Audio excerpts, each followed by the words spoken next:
doucettement, nos autres invités et clients d'ailleurs nous rejoignent progressivement. On a le plaisir ce matin, et en tout cas merci d'être présent parmi nous aujourd'hui. On a le plaisir ce matin d'accueillir Nicolas Colin.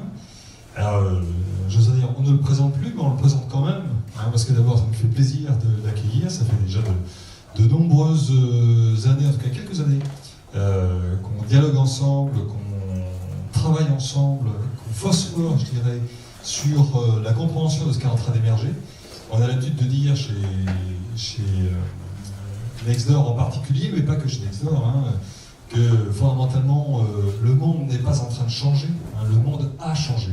Et la difficulté, c'est d'en comprendre les nouveaux codes. Et c'est vrai que Nicolas, cofondateur, entre autres, de The Family, a très largement contribué, et va vous le présenter une nouvelle fois ce matin, ce midi, à l'émergence de ces nouvelles, en tout cas la compréhension de ces nouveaux phénomènes, d'une part, et puis à la contribution aussi hein, de la réalisation de ces phénomènes, notamment au travers de ces différentes actions pédagogiques. Ça a été l'œuvre, je crois, qui date de 2014, sur la multitude, l'âge de la multitude, qui a été un ouvrage de référence, hein, qui a quand même marqué pas mal les esprits, et d'ailleurs qu'on peut, avec quelques similitudes, retrouver en ce moment, hein, sur ce qui se passe, hein, c'est-à-dire le pouvoir, ou la volonté en tout cas d'expression, redonnée à la multitude, hein, c'est-à-dire, j'allais dire, au peuple, entre guillemets, cette volonté de reprendre la main finalement sur le discours.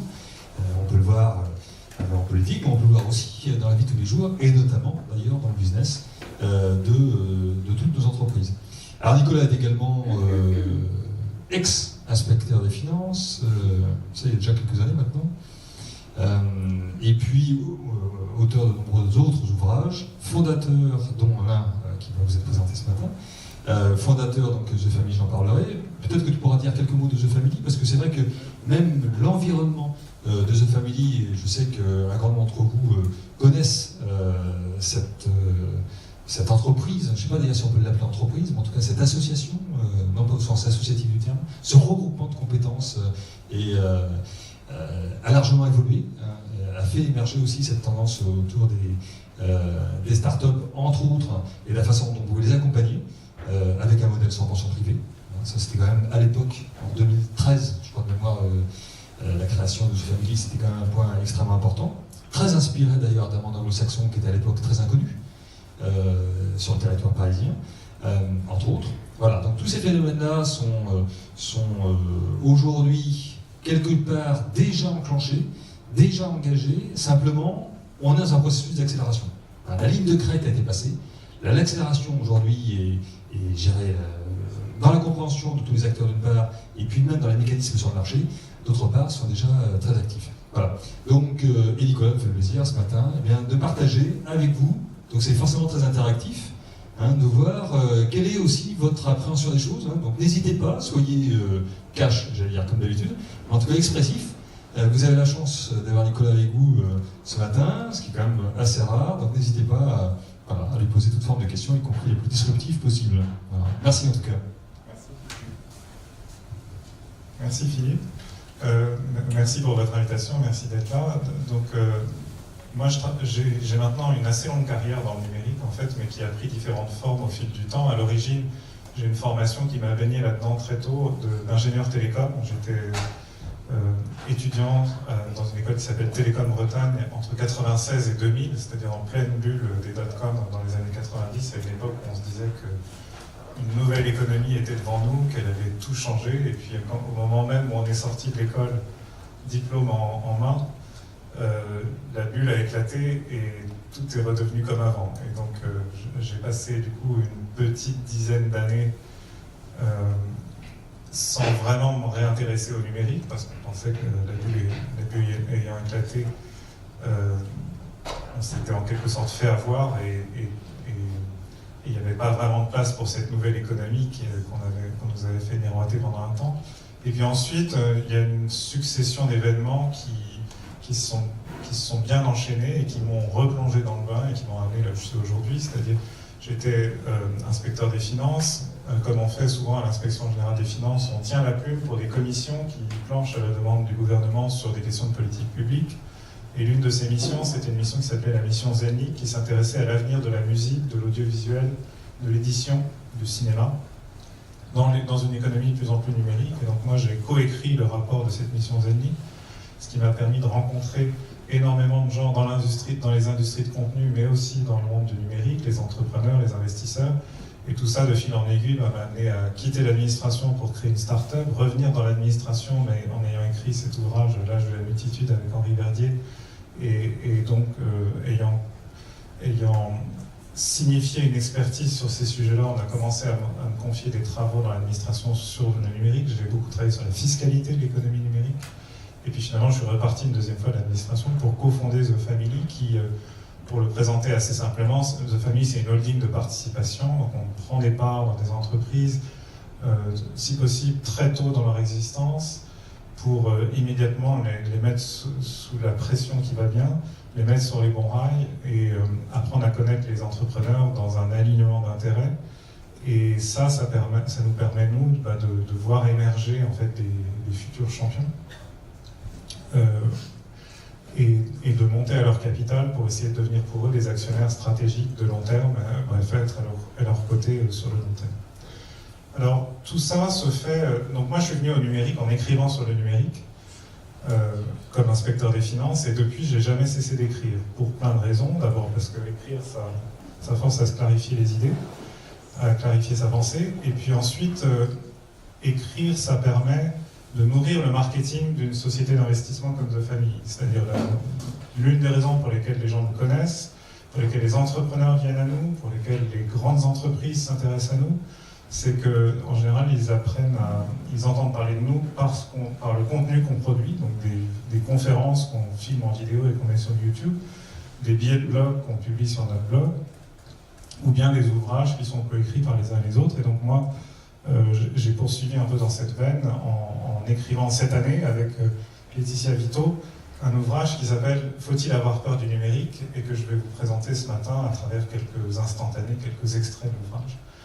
C'est un ouvrage, donc « Faut-il avoir peur du numérique ?» Alors, les gens me reprochent un peu ce titre alarmiste. Ils disent « Oui, mais est-ce qu'il faut vraiment en rajouter ?» Déjà que c'est pas facile pour les gens de numérique, pour les entrepreneurs, pour tous ceux qui s'intéressent aux nouveaux usages, aux nouveaux modèles, de se faire comprendre de l'ancien monde.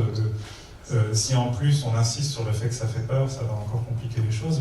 Moi je crois en fait le contraire. Je pense que si la peur existe, il faut mettre le doigt dessus, essayer d'y répondre aussi frontalement que possible. Et l'ouvrage, avec son titre alarmiste, se veut en fait un ouvrage très rassurant. C'est-à-dire à chacune des questions qu'on pose sur le ton un peu de l'alarme, en réalité on essaie d'apporter une réponse un peu apaisante, rassurante, de signaler que tout n'est pas joué d'avance, qu'on peut créer, mettre en place un certain nombre de conditions, d'institutions pour que les choses se passent mieux qu'elles ne se profilent aujourd'hui. Et comme on fait ça au fil de 25 questions, ça permet de balayer un peu tous les angles, tous les domaines, toutes les matières qui sont impactées par le numérique. Et de revenir en fait sur les dernières années qui sont où l'histoire du numérique est à la fois une histoire de croissance, d'innovation, d'espoir, de résolution de problèmes, d'ouverture de nouvelles opportunités, mais c'est aussi une histoire de peur. Et moi, ayant vécu tout ça à l'intérieur, j'ai vécu un peu toutes ces peurs par générations successives. Donc à l'époque où j'ai planché sur les industries culturelles, la peur c'était est-ce que tous les auteurs et les créateurs vont finir dans la misère parce que plus personne ne va payer la musique, le cinéma, les livres, etc., ou les articles de presse. Ensuite, il y a eu la grande peur sur la fiscalité. On s'est intéressé au fait que les entreprises numériques, quand elles sont très grandes et quand elles sont multinationales, ne payent pas d'impôts. Et on s'est demandé si les États allaient encore avoir les moyens de financer les politiques publiques. Ensuite, il y a eu la grande peur pour les données personnelles, quand Edward Snowden a révélé l'ampleur des dispositifs de surveillance qui avaient été mis en place par les agences de renseignement américaines. On s'est dit, en fait, on est tous espionnés et le numérique facilite cette surveillance de masse et donc il faut y mettre fin. Et à l'époque, je me rappelle, moi j'allais parler de numérique à des gens et ils disaient, oui, le numérique, on a compris maintenant tout ça, pour arriver à la surveillance généralisée, donc on préfère dénumériser plutôt que prendre le risque de basculer dans ce type de régime. Et plus récemment, je trouve en 2015, la peur qui a commencé à dominer et qui est toujours lancinante aujourd'hui, qui a déterminé jusqu'à l'élection de Donald Trump aux États-Unis, c'est la peur pour les emplois. C'est-à-dire, on se dit, bon, le numérique c'est formidable, c'est des jeunes qui résolvent les problèmes, c'est des nouveaux modèles, mais c'est aussi la destruction massive des emplois de l'économie d'hier et des gros doutes encore aujourd'hui sur le fait que l'économie numérique arrivera à créer suffisamment de nouveaux emplois pour compenser la disparition des emplois de l'économie d'hier. Voilà, donc toutes ces peurs s'empilent, peur pour la création, peur pour les revenus, pour les recettes fiscales, peur pour la vie privée, peur pour les emplois. Et donc au bout d'un moment, ça commence à faire beaucoup. Aux États-Unis, ça les embête pas trop parce que eux, les entreprises là-bas lèvent des milliards de dollars et donc arrivent à écraser les peurs avec la puissance du capital. Mais ici, dans un pays comme la France, c'est un gros problème parce que les entreprises n'ont pas cette puissance financière.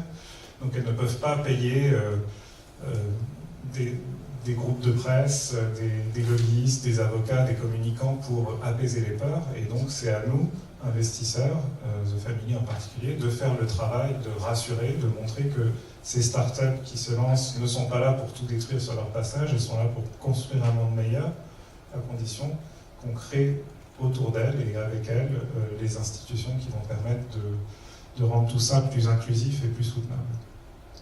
Voilà, donc après cette petite introduction, ce que je vous propose en fait, c'est, il y a 25 questions dans le livre, j'en ai prélevé 5 sur les 25 que je vais discuter un peu avec vous, surtout si vous voulez réagir, si votre peur n'est pas apaisée, si vous voulez la partager avec vous, n'hésitez pas à intervenir avant la fin, à poser des questions ou à compléter ce que je dis. Voilà, j'ai essayé de balayer large en prenant les questions dans des univers un peu différents. Donc la première, c'est pour faire écho au fait que l'économie numérique est une économie qui est encore dominée par une population très particulière qui sont les entrepreneurs. Alors ça se comprend très bien pourquoi dans l'économie numérique on trouve surtout des entrepreneurs plus que des managers, plus que des cadres, etc. On trouve des entrepreneurs parce que c'est une économie qui est encore en construction. On ne comprend pas encore très bien comment elle va créer de la valeur, on ne comprend pas encore très bien comment les nouveaux modèles vont faire éruption dans les différents secteurs de l'économie. Et quand on est incapable de comprendre a priori ce qui va se passer, les seuls qui prennent le risque d'aller au-devant de cette réalité qui vient, ce sont les entrepreneurs qui testent des hypothèses, qui avancent à tâtons et qui, dans cette entreprise de découverte, finissent par révéler la façon dont la valeur va se créer demain. Et donc regarder l'économie numérique par le prisme de l'entrepreneuriat, c'est un prisme très porteur parce que ça permet de se mettre à la place de ceux qui construisent l'économie numérique sous nos yeux. Donc, non pas qu'ils la construisent au sens où ils découvrent des choses qui ne se découvrent que par l'expérience, de façon empirique, et aussi en avançant, ils imposent eux-mêmes à la fois le rythme de l'innovation et la teneur de l'innovation. Et ce qu'ils imposent est imposé de façon irréversible en général. C'est-à-dire une fois que ça s'est installé dans notre vie quotidienne, c'est très difficile de revenir à l'état antérieur des choses. Donc s'intéresser aux entrepreneurs, c'est la meilleure façon d'être averti de ce que c'est que l'économie numérique.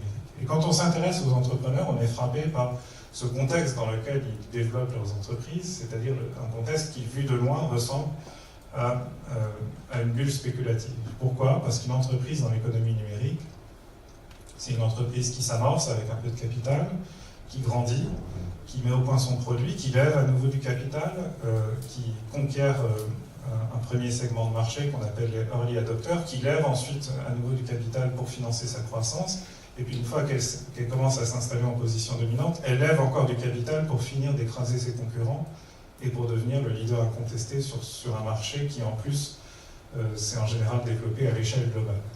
Et cette gourmandise en capital, les montants phénoménaux qui sont nécessaires pour financer cette croissance, donne l'impression qu'on a perdu tout sens commun et que l'argent qui est levé par ces entreprises, la valorisation à laquelle ces levées de fonds successives les emmènent, sont complètement déraisonnables et déconnectées des fondamentaux de leur activité. Donc, la première peur, c'est mais est-ce que tout ça n'est pas qu'une bulle ? Est-ce que, comme la dernière fois, dans les années 90, ça ne va pas exploser et nous ramener à l'état antérieur des choses. Est-ce que nous ne sommes pas bercés d'illusions par ces entrepreneurs qui feraient semblant de construire des grandes entreprises, mais qui en fait ne font que surfer sur une dynamique spéculative? Alors, la première chose que je voudrais dire à ce sujet, c'est qu'il faut essayer de bien comprendre pourquoi les entrepreneurs lèvent tant d'argent. L'économie numérique, elle conquiert les secteurs de l'économie les uns après les autres, suivant la formule consacrée, le numérique dévore le monde, il dévore les secteurs les uns après les autres, et de façon assez évidente, il a commencé par les secteurs les plus faciles, et maintenant, il est en train de s'attaquer à des secteurs plus difficiles. Les secteurs les plus faciles, c'était les secteurs qui étaient les moins tangibles et les moins réglementés. Vous prenez l'exemple d'un secteur comme la presse ou comme la musique, c'est des secteurs qui sont peu tangibles parce que les actifs qu'on valorise, c'est des actifs intangibles, c'est du contenu, c'est des œuvres de l'esprit. Bien sûr, ça s'instancie dans la musique dans un support physique, un CD par exemple, mais le CD n'est qu'un support passager en fait.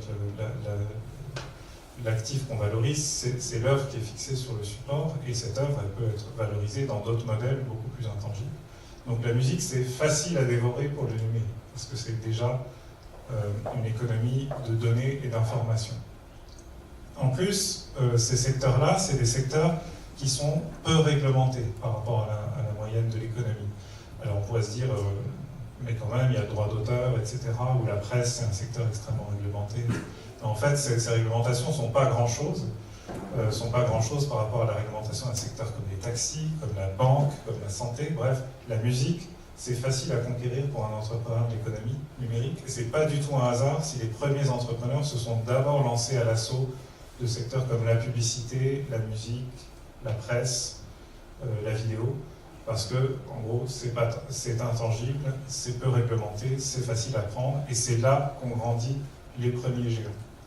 Une fois que les premiers géants, enfin les géants de la première génération, les Google, les Yahoo, qui a déjà chuté à nouveau, mais les Yahoo, Google, même Facebook aujourd'hui, ont pris la place, les nouveaux entrepreneurs qui se lancent, ils observent le paysage, ils se disent, bon, la place est déjà prise dans ces secteurs qui étaient faciles à prendre. Du coup, moi, je suis obligé de m'attaquer, si je veux construire mon géant à moi, mon empire industriel, je suis obligé de m'attaquer aux secteurs où il y a encore des places libres. Et donc, je vais m'intéresser tout d'un coup plus au transport, à la santé, à l'agriculture, bref, à des secteurs qui sont plus difficiles à pénétrer pour des entrepreneurs d'économie numérique, parce qu'il faut immobiliser des actifs tangibles, il faut enjamber des barrières réglementaires, se mettre en conformité, etc., etc.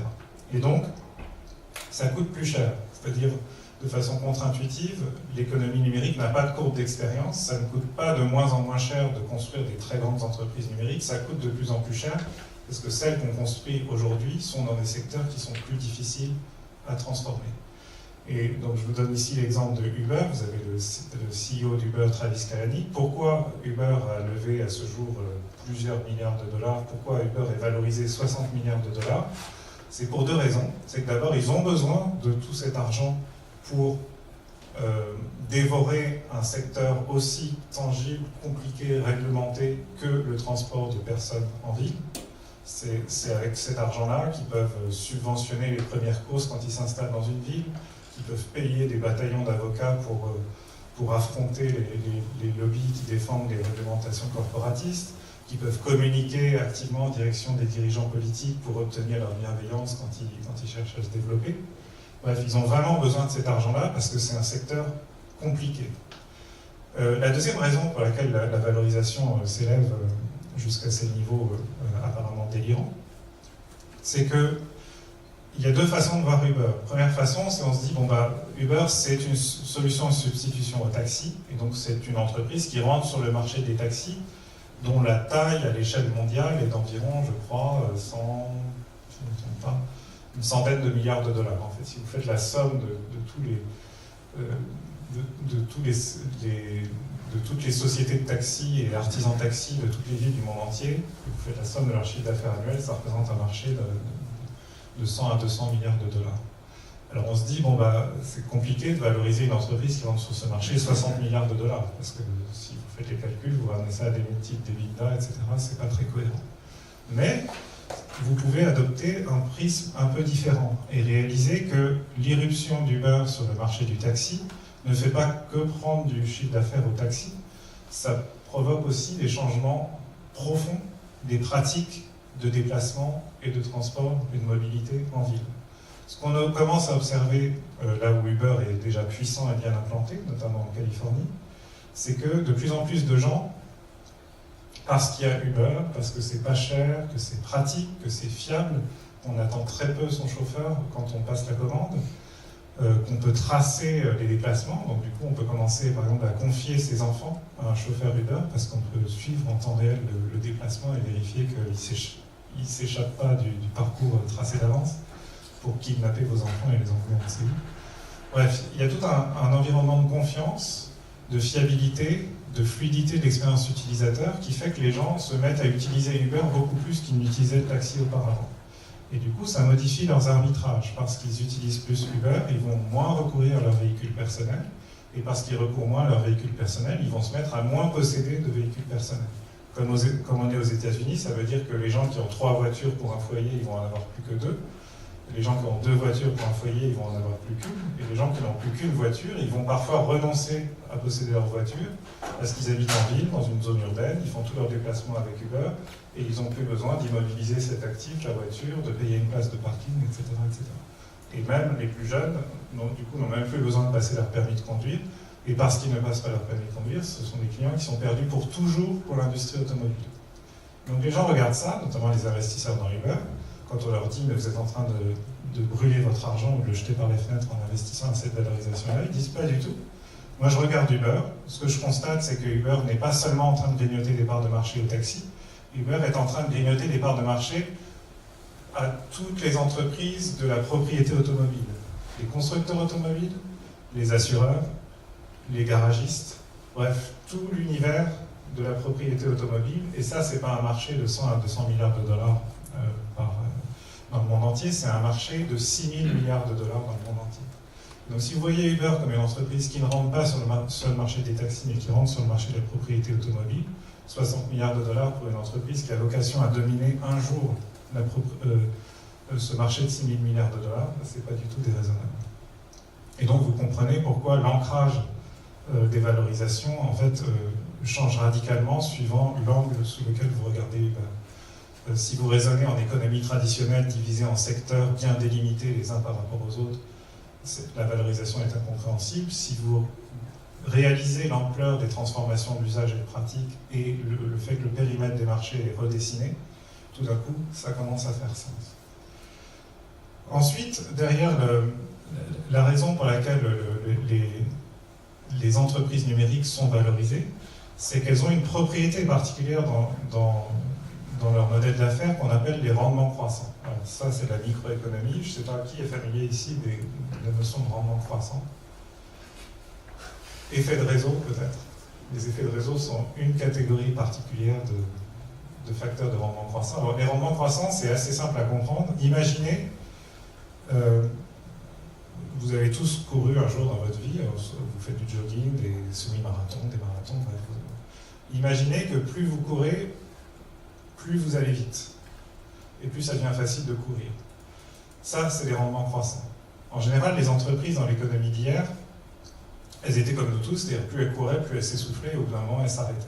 C'est pour ça que sur le marché de la construction automobile, par exemple, ça a toujours été impossible dans tous les pays du monde pour un constructeur de prendre plus de 40% du marché. Parce que quand on atteignait cette barre fatidique de 40% du marché, en général, on avait des circuits de distribution plus longs, on avait un renchérissement des matières premières, on avait une main-d'œuvre plus importante, plus nombreuse, qui devenait difficile à manager, avec des syndicats plus forts. Bref, au bout d'un moment, ça devenait trop compliqué d'aller conquérir des nouveaux clients.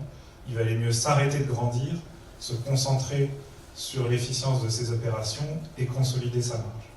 Et c'est pour ça que les marchés traditionnels, dans l'économie fordiste du XXe siècle, sont toujours divisés, dominés par 3 ou 4 entreprises qui se partagent le marché. Il y a toujours un leader qui a 30 à 40%, il y a un challenger qui suit derrière à 20 ou 25%, et le reste du marché est divisé entre d'autres entreprises. Et la plupart des secteurs fonctionnent comme ça, au point qu'on s'est tous habitués à l'idée qu'un marché, c'est toujours dominé par 3 ou 4 grandes entreprises. C'est pareil en promotion immobilière, il y a Bouygues Immobilier, qui sont les deux autres?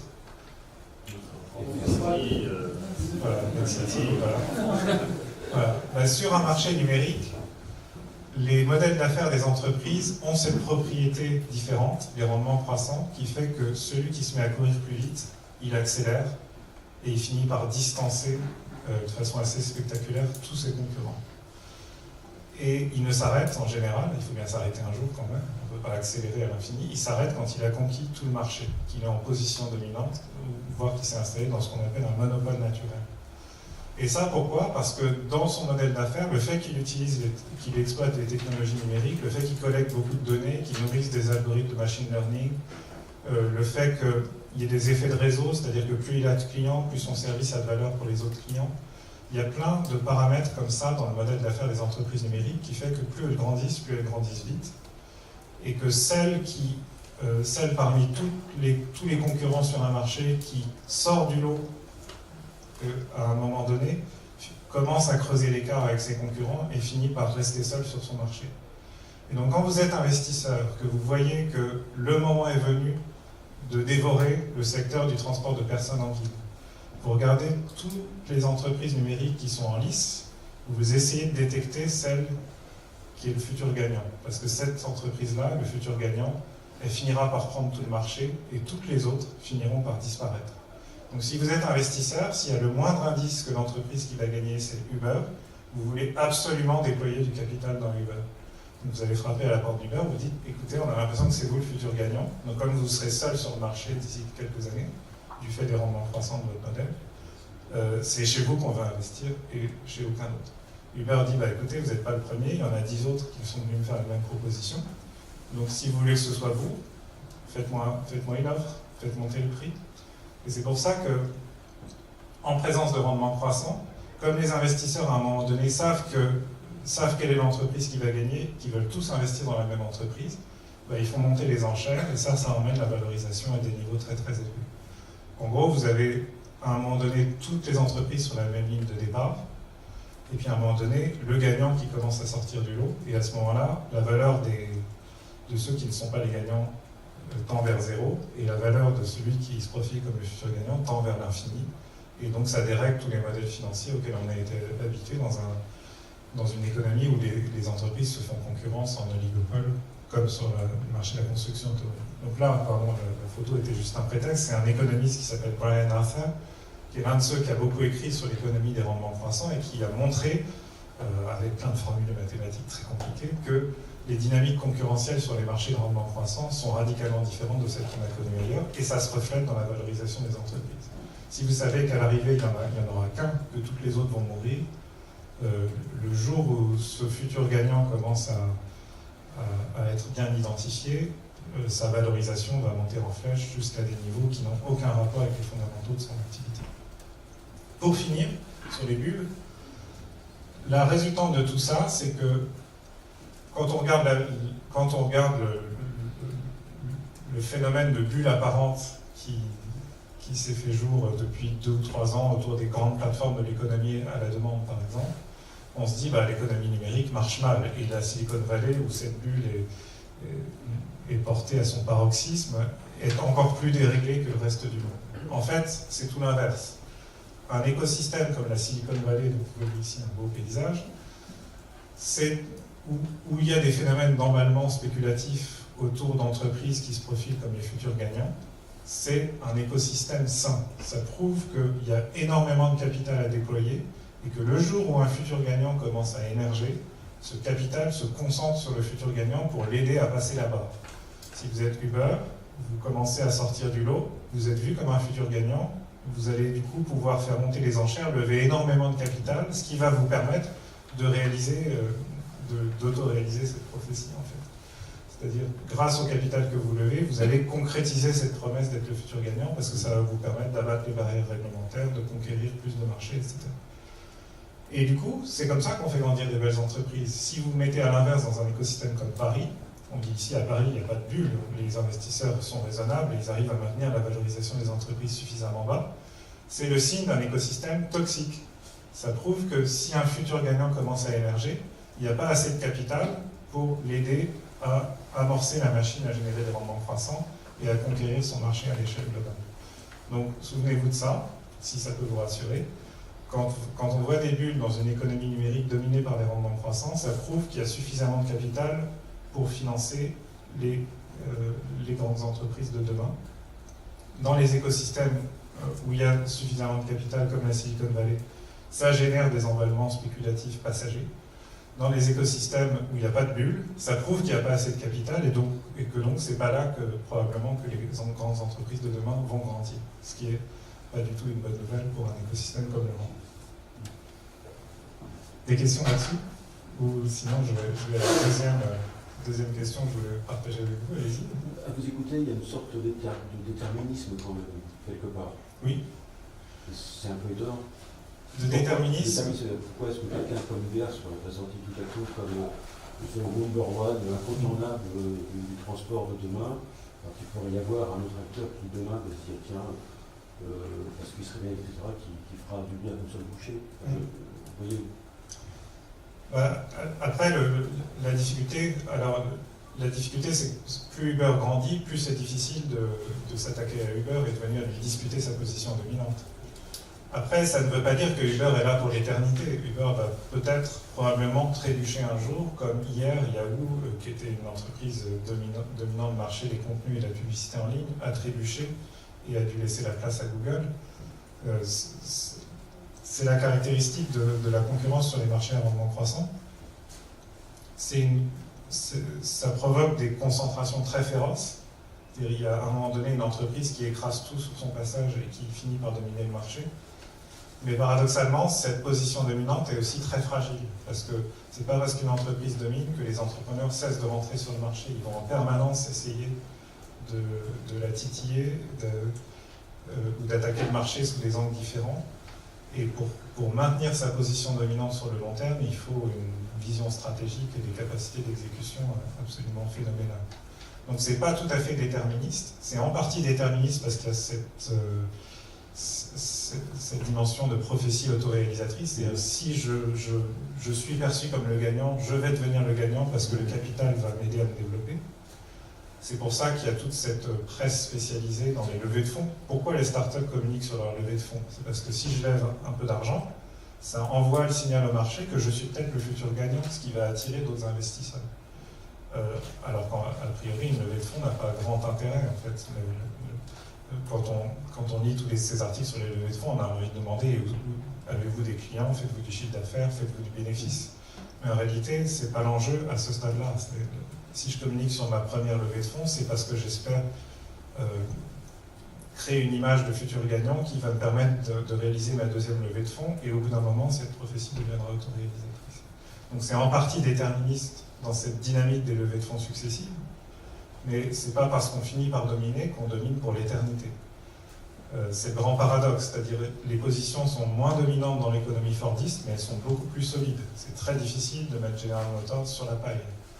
Par contre, dans l'économie numérique, les positions sont extrêmement dominantes, voire monopolistiques, mais paradoxalement, elles sont beaucoup plus fragiles. Parce qu'elles tiennent à pas grand-chose, en fait, elles tiennent à l'excellence de l'expérience utilisateur, et si à un moment donné, cette expérience se dégrade, alors un autre entrepreneur va rentrer sur le marché, va commencer à prendre des clients un par un, et puis au bout d'un moment, ce phénomène s'emballera, et je vais devoir abandonner toute une part du marché. Une seconde question en complément à la première. Qui m'interroge depuis presque un certain nombre d'années quand même déjà. On parle des GAFA, on parle de quelques licornes en France, je pense à Criteo, je pense à Sigfox, je pense à d'autres. Il y a Covisio aussi par ailleurs, mais quand même c'est rien du tout, c'est peanuts par rapport à des Google, par rapport à des Uber, par rapport à d'autres. Je veux dire, mais est-ce qu'on est condamné dans ce monde à voir des GAFA et à signer seulement du côté de la côte ouest des États-Unis et rien ou quasiment quelques mètres dans notre pays? Est-ce que c'est un problème de culture profondément culturelle? Est-ce que nous, porteurs de projets, start-up, et peut-être si nous étions sur un autre territoire, leader à venir, est-ce que nous sommes condamnés à voir nos investisseurs extrêmement timorés dans l'Hexagone? Et voilà. C'est une vaste question. En fait, ça pose la question de qu'est-ce que c'est qu'un écosystème qui marche bien. De toute évidence, un écosystème qui marche bien n'est pas un écosystème qui neutralise toutes les bulles spéculatives, puisque, comme je viens d'expliquer, moins il y a de bulles spéculatives, enfin, s'il n'y a pas de bulles spéculatives, c'est le signal qu'il n'y a pas assez de capital pour financer d'éventuels futurs champions. Donc, alors après, c'est une question, enfin, on pourrait détailler ça et en discuter pendant longtemps. On a beaucoup travaillé à ça à The Family. On a essayé d'isoler on a un schéma assez simple qui sont les 5 institutions qu'il faut pour qu'un écosystème entrepreneurial réussisse. Ces 5 institutions qui interviennent de façon séquentielle dans la vie d'une entreprise. La première institution, qui est très importante, c'est la valorisation de la démarche entrepreneuriale. Il ne peut pas y avoir d'écosystème entrepreneurial qui marche bien si le fait d'être entrepreneur n'est pas valorisé socialement. Et ça, vous voyez que la France, dans un pays comme la France, les progrès sont tout récents. C'est-à-dire il y a encore quelques années, être entrepreneur, c'était être un fou qui faisait une croix sur une belle carrière dans une grande entreprise pour aller basculer dans la précarité et l'incertitude en étant en plus incapable d'expliquer à ses proches ce qu'il était en train de faire.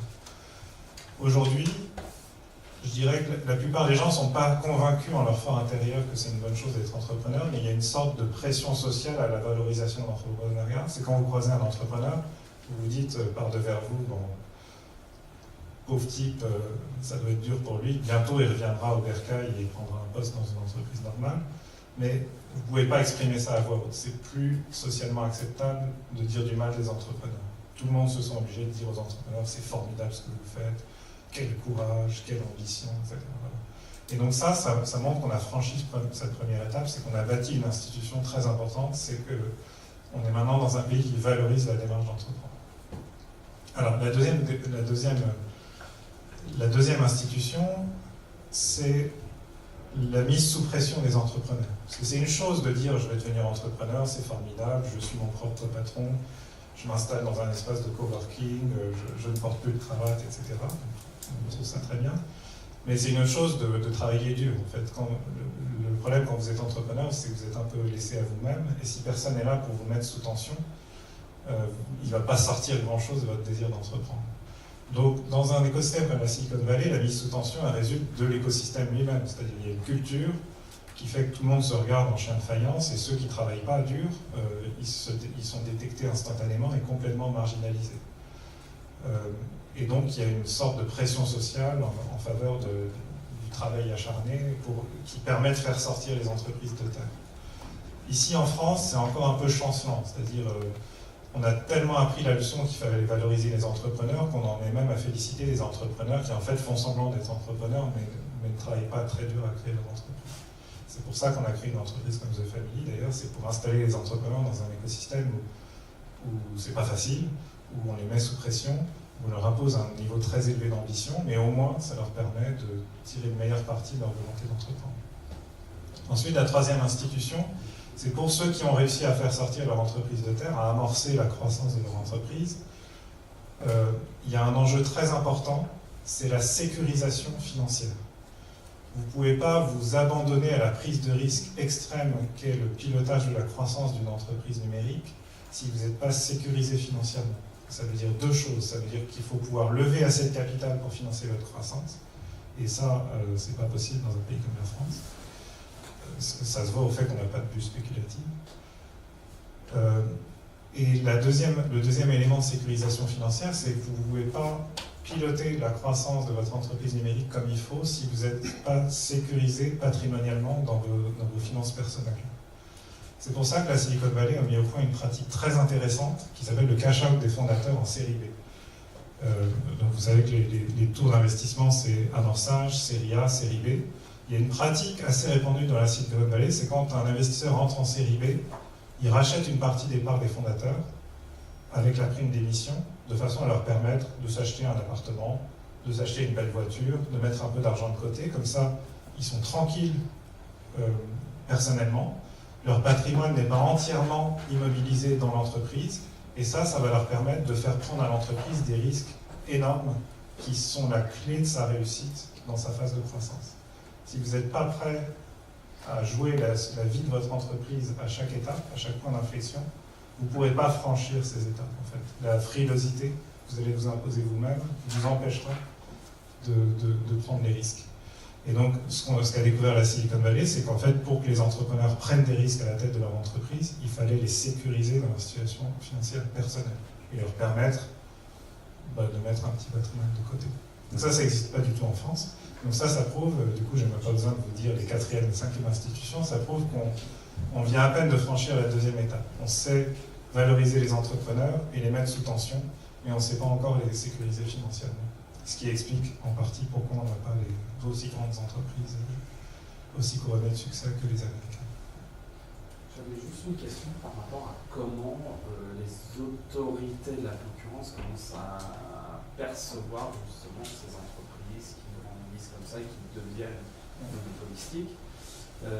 Qu'est-ce qui va se passer? Parce que d'une part, si elles commencent à réguler, ces autorités-là vont commencer à écraser l'écosystème start-up, entrepreneurial, et c'est pas forcément une bonne idée, mais en même temps, c'est perçu, ce genre d'entreprises comme Uber sont perçues comme des destructrices d'industrie, d'emploi. Donc comment aujourd'hui, selon toi, doit se positionner un régulateur de la concurrence? Est-ce qu'on doit avoir un régulateur spécifiquement pour notre écosystème, par exemple?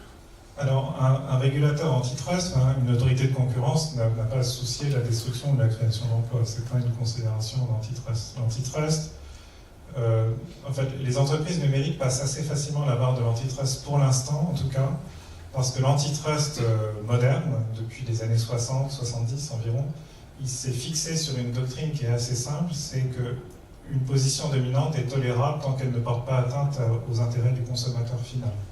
Or, comme les entreprises numériques tirent leur puissance, leurs effets de réseau et donc leur rendement croissant de la satisfaction de leurs utilisateurs finaux, c'est parce qu'on est satisfait qu'on utilise beaucoup leurs applications, et c'est parce qu'on utilise beaucoup leurs applications qu'on génère des flux de données qui permettent de nourrir les algorithmes d'apprentissage qui génèrent les effets de réseau. Et bien, du coup, on est dans un alignement parfait, c'est-à-dire que c'est pas parce que ces entreprises sont dominantes qu'elles se mettent à maltraiter leurs clients. Au contraire. Plus elles sont dominantes, plus elles savent que leur position fragile tient à la satisfaction de leurs clients. Du coup, l'antitrust est un peu inopérant, parce que, bien sûr, les autorités antitrust sont alertées par ces parts de marché considérables, atypiques, par rapport à ce à quoi on était habitué, mais quand elles creusent un peu, elles s'aperçoivent que les utilisateurs sont satisfaits, qu'ils payent leurs produits de moins en moins cher, que la qualité augmente, que tout va bien, en fait. Et donc l'antitrust est inopérant parce que tant que le consommateur final n'est pas maltraité, il n'y a pas vraiment de motif à agir, dans la vision contemporaine de l'antitrust. Il y a eu d'autres visions dans le passé qui étaient plutôt pour régler les relations entre clients et fournisseurs en amont de la chaîne de valeur, mais ça, c'est plus vraiment d'actualité aujourd'hui. Donc il y a beaucoup de réflexions là-dessus. Après, il y a des réflexions sur les marchés pertinents. Quand j'essayais de vous expliquer justement que Uber n'était pas forcément sur le marché des taxis, mais sur le marché de la propriété automobile, une autorité antitrust, elle doit d'abord délimiter le marché pertinent et décider sur quel périmètre elle va raisonner. Or, comme le numérique brouille les frontières entre les marchés, c'est très compliqué.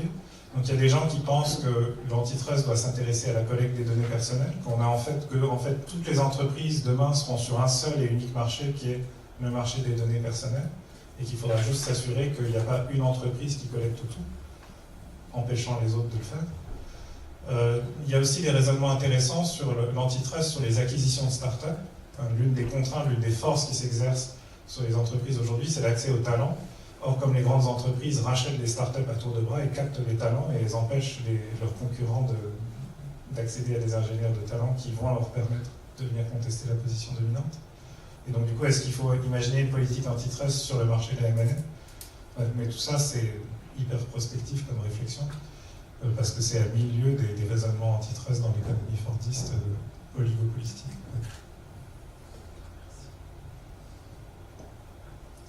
Alors, la deuxième question, c'est celle des États. Alors, là, vous allez assez vite comprendre. La grande peur, c'est qu'avec ces entreprises qui grandissent à une échelle globale sans précédent, qui ont une puissance capitalistique, technologique, financière, qui ont une relation privilégiée avec des centaines de millions, parfois même des milliards d'utilisateurs dans le monde, on a l'impression que les États sont impuissants. Chaque fois qu'un État essaie de se dresser pour dire oui, mais c'est pas bien, il faudrait quand même préserver les emplois, mieux payer vos contributeurs, respecter le droit d'auteur, payer les impôts, etc. Ces entreprises ont une telle puissance qu'elles peuvent se permettre d'ignorer la voix d'un seul État, voire d'une coalition d'États comme l'est l'Union européenne. Et donc il y a cette grande peur aujourd'hui, quand on regarde l'économie numérique, c'est est-ce que l'État est toujours un échelon pertinent d'action pour réguler ces entreprises, pour essayer d'encadrer leur activité. Et s'ils ne le sont plus, qui va le faire? Parce que les États, comme on le voit avec la déliquescence de l'Union européenne aujourd'hui et les difficultés des négociations commerciales internationales, ils ont beaucoup de mal à s'entendre à l'échelle internationale. Alors, quand on réfléchit à ça, on réalise d'abord, ici c'est Frédéric Terman entouré de Hewlett et Packard. Frédéric Terman, c'était l'un des dirigeants de l'université Stanford à l'époque où Stanford a émergé comme le cœur de ce qui allait devenir plus tard la Silicon Valley. Et l'histoire de Stanford est très intéressante de ce point de vue-là parce qu'elle nous rappelle, à chaque fois qu'on la réétudie, à quel point l'État fédéral américain a joué un rôle critique dans l'émergence de l'économie numérique contemporaine. C'est l'État fédéral qui, à travers la commande militaire, a financé les travaux de recherche conduits dans les laboratoires de Stanford, qui ont donné lieu à la création d'entreprises autour de Stanford, dans ce qu'on appelait le Stanford Technology Park. Certaines de ces entreprises ont grandi, ont fixé localement du talent, de l'énergie, les institutions qui ont permis à cet écosystème de grandir, bref.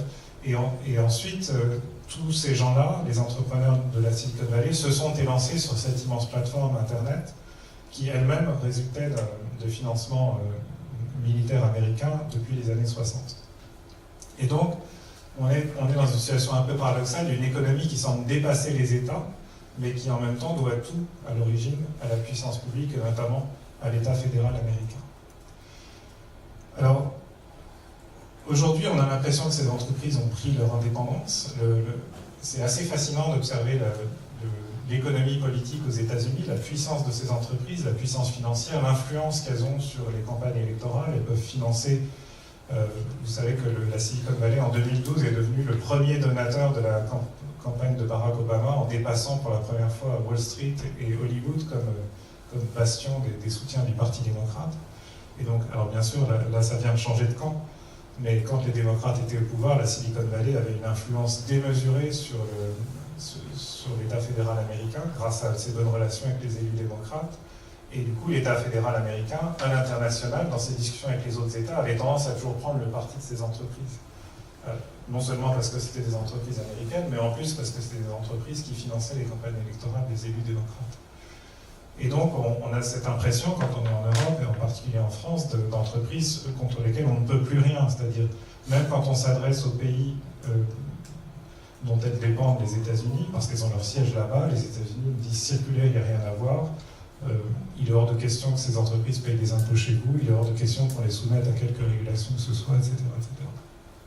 Et aujourd'hui, on est à des échelles d'opérations sans précédent dans l'histoire. C'est-à-dire, vous savez peut-être que Facebook a franchi il y a plusieurs mois déjà la barre des 1,7 milliard d'utilisateurs actifs, c'est-à-dire des gens qui se connectent au moins une fois par semaine sur Facebook, qui sont identifiés en général par leur nom, par leur prénom.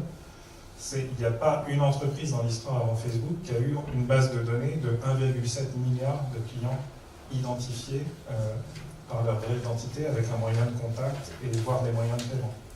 Et donc cette puissance, elle est inédite, et tous les instruments qu'on a mis au point au XXe siècle pour canaliser cette puissance et forcer ces entreprises à contribuer au développement des économies nationales, deviennent complètement inopérantes. Donc la grande question, c'est qu'est-ce qu'on va pouvoir réinventer pour faire rentrer à nouveau ces entreprises dans les cadres? Est-ce que c'est des États que tout ça va dépendre? Moi, j'ai tendance à être plutôt optimiste par rapport à ça. C'est une image un peu nostalgique du Conseil national de la résistance. Tous les dirigeants issus des différents mouvements de résistance, les communistes, les gaullistes, les catholiques, etc., qui se sont rassemblés après la guerre, au moment de la libération, pour reconstruire ensemble la France, pour mettre en place les institutions qui sont encore là aujourd'hui. On a créé à l'époque la sécurité sociale, on a créé le statut de la fonction publique, on a créé les bases du droit du travail tel qu'il est encore en vigueur aujourd'hui. Et donc ça prouve que dans des situations de crise, quand quand on prend conscience que le monde a changé, qu'il faut mettre en place des nouvelles institutions, les États, même si les transformations à l'œuvre dépassent largement la dimension d'un seul État, les États sont capables de mettre en place à l'échelle nationale des institutions qui permettent d'apporter une réponse nationale à un phénomène global. À l'époque, on apportait une réponse nationale à un phénomène global qui était le développement de l'économie fordiste, la souffrance que ça avait infligée aux travailleurs dans les années 30, le fait que ça avait nourri le fascisme, le nazisme, etc. Et donc on a dit, bon, pour ne pas revivre ça une deuxième fois, on va mettre en place tout ce qui va permettre à cette économie d'être plus soutenable, plus inclusive, plus stable, d'éviter aux ménages et aux travailleurs et aux consommateurs l'instabilité d'une économie de consommation de masse. Et tout ça a permis de vivre les 30 Glorieuses. Donc la question aujourd'hui, c'est, moi ma vision des choses aujourd'hui, c'est que les États sont marginalisés tant qu'ils persistent, tant qu'ils s'enferment dans la peur du numérique et qu'ils s'obstinent à ne pas comprendre qu'il y a des réponses institutionnelles aux problèmes causés par le numérique. Le jour où nous serons dirigés, c'est pas encore demain la veille en France malheureusement, nous serons dirigés par des gens qui non seulement s'intéressent à l'économie numérique, mais en plus la comprennent et savent déduire de leur compréhension de l'économie numérique des principes d'action institutionnelle, c'est-à-dire qu'ils deviennent capables d'imaginer une nouvelle protection sociale, un nouveau droit d'auteur, un nouveau système fiscal, alors les États, parce qu'ils auront des réponses pertinentes, seront moins marginalisés, parce que la pertinence, la force de leurs propositions et de leur politique publique finira par s'imposer non seulement aux clients, aux utilisateurs des entreprises numériques, qui comprendront qu'il ne faut pas trop tirer sur la corde et qu'il ne faut pas demander toujours moins cher au détriment de ceux qui produisent, mais aussi aux entreprises numériques elles-mêmes qui comprendront que même si ce sont des entreprises américaines, qu'elles n'ont aucun compte à rendre à la France, c'est bon pour leur business de se plier aux règles qu'on aura mis en place ici, pourvu que ces règles soient en phase avec la création de valeur dans l'économie numérique. Voilà, donc ça reste très abstrait parce qu'on ne voit pas encore poindre à l'horizon les dirigeants politiques qui sont capables de cette prise de conscience et de cette compréhension. Je trouve Obama était un échantillon très intéressant et rassurant aux États-Unis. Ça nous prouvait jusqu'à l'élection de cette année qu'un pays au moins pouvait être dirigé par un dirigeant comprenant tout ça et prenant des mesures éclairées par sa compréhension de l'économie numérique. Maintenant, c'est fini, on a perdu notre point de référence, mais on en retrouvera peut-être un autre. Oui.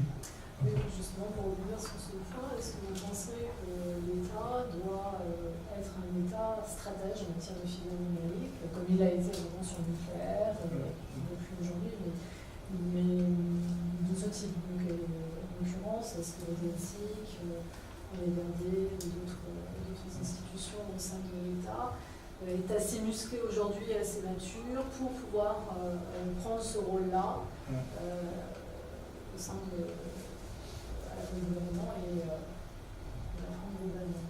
Alors, moi, je crois qu'il y a deux réponses à apporter. La première réponse, c'est que oui, je pense que l'État doit être stratège, mais que les règles de la stratégie dans une économie différente ne sont plus les mêmes que celles qui prévalaient dans le rattrapage dans l'économie fordiste.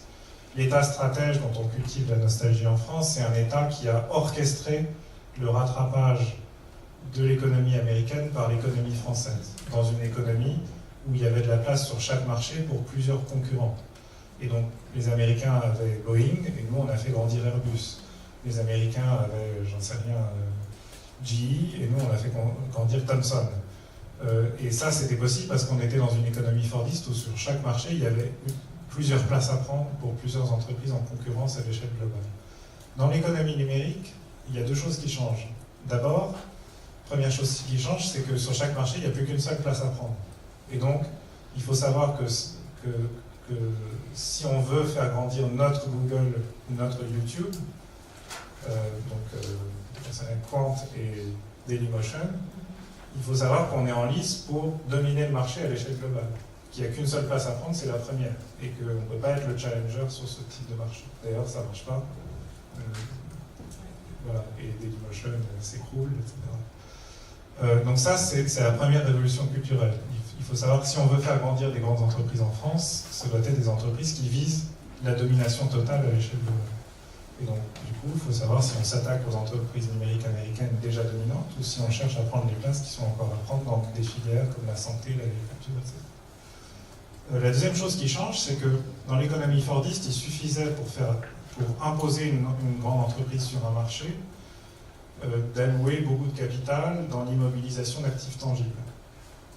On déployait une infrastructure, on finançait les centrales électriques, les centrales nucléaires d'EDF, et ça faisait émerger EDF comme un géant mondial de la production nucléaire d'électricité.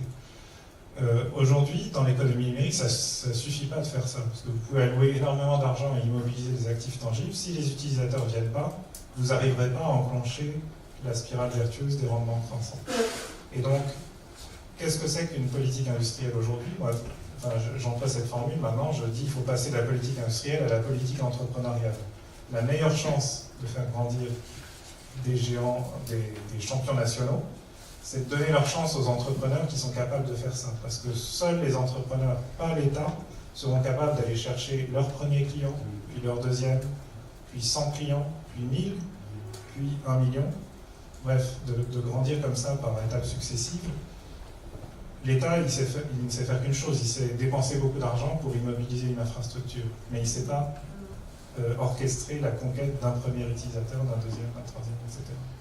Et donc pour ça, il faut s'appuyer sur les entrepreneurs. Et ce qu'il faut faire quand on est l'État, il faut leur ménager l'accès à plus de capital. Il faut déblayer le terrain réglementaire devant eux. Quand ils découvrent des nouveaux modèles, il faut plutôt que de leur mettre des bâtons dans les roues, changer le droit de façon plus dynamique pour que ces nouveaux modèles puissent prospérer plus vite. Et donc vous voyez à quel point on en est loin aujourd'hui en fait.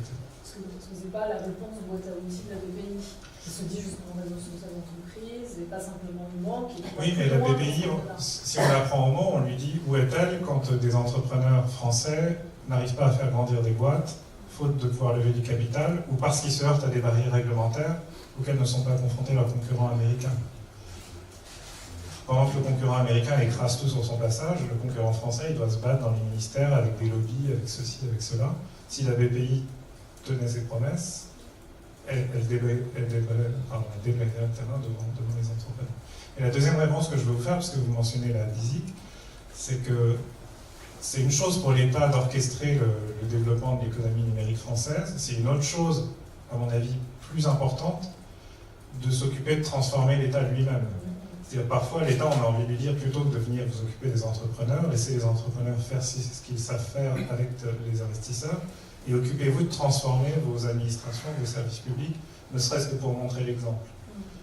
Mais évidemment, c'est plus difficile que d'arroser avec un peu d'argent l'écosystème entrepreneurial. Mais c'est ce qu'essaie de faire Henri avec comme directeur des systèmes d'information de l'État. Je continue, j'ai encore un peu de temps. J'avais une question quand même, il s'abordait sur une question qui a été posée tout à l'heure. C'est le principe finalement de l'absence, on peut imaginer en tout cas qu'il y a une absence de segmentation. Uber arrive et tant qu'Uber résiste, nul autre ne vient le chatouiller, entre guillemets. Hein. Voilà. Essaye en tout cas, mais risque de mourir assez fortement et assez rapidement. Néanmoins, on l'a vu dans l'industrie fordiste, c'est pas parce qu'on est massivement présent sur un marché qu'il n'y a pas de segmentation. Il peut y avoir moins de concurrence, c'est vrai. En tout cas, un acteur puissant, plus puissant que la moyenne dans l'industrie, dans un secteur industriel. Et néanmoins, il y a quand même de la concurrence, et une concurrence liée à la segmentation. On voit appel à Hitch, par exemple, qui a donné lieu d'ailleurs à Uberpool côté Uber, voilà, parce qu'il y a un besoin qui est rentré et qui a été identifié comme étant relativement massif, pas suffisamment massif pour permettre un acteur. Et on a l'impression, enfin moi j'ai l'impression, à travers cette question ce matin, que finalement le gagnant emporte tout et que la segmentation, il y a pas de segmentation derrière. Alors, c'est un sujet sur lequel on a fait évoluer notre doctrine as a family. On a vécu un temps sur l'idée selon laquelle l'économie numérique serait dominée par des conglomérats, c'est-à-dire des entreprises qui sont présentes sur différents marchés, qui opèrent des métiers dans différents secteurs et qui arrivent à être au four et au moulin parce qu'en fait tout s'intègre dans un seul modèle d'affaires grâce à l'homogénéité des 0 et des 1. En fait, si tout est numérique, vous pouvez faire deux métiers radicalement différents, vous arriverez quand même à trouver une synergie dans les flux d'échanges numériques, parce qu'au fond, le cœur de votre métier, c'est quand même la manipulation de données et le traitement de données. On a changé notre doctrine pour maintenant considérer plutôt que la diversification allait décroître, porterait moins ses fruits dans l'avenir, pour une raison assez simple. Il y a plein de raisons, mais la principale raison, c'est que comme les technologies numériques se banalisent à toute vitesse, qu'il devient de plus en plus facile de créer sa start-up, les entreprises dominantes sur un marché numérique qui voudront rester dominantes, elles devront en fait énormément investir de plein de manières pour résister aux assauts répétés des entrepreneurs qui cherchent à rentrer sur le marché.